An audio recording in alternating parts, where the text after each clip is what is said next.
Assalomu alaykum qarindoshlar. Men hozir shu Norvegiyaning Oslo shahrida joylashgan shu Tayland konsulxonasining oldida o'zim yolg'iz bo'lsam namoyish qilib, bir kishilik qarshiligimni ko'rsatay deb bu yerga keldim.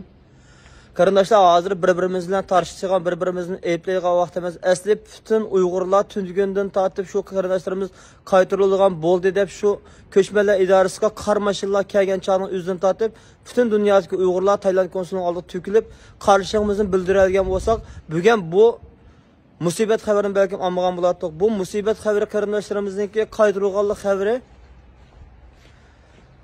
ishonchli manbalardan taqilibdi.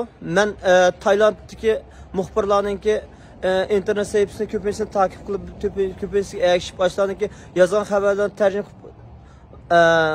qilib minut o'qib kelyapman.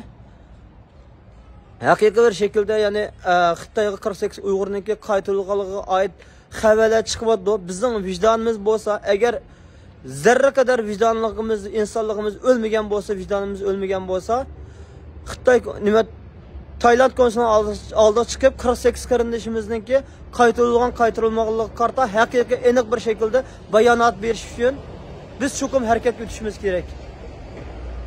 Biz butun dunyodagi Uyg'urlar qo'zg'alishimiz kerak, qo'zg'almadik. Bizning vijdonimiz shunchalik ekan.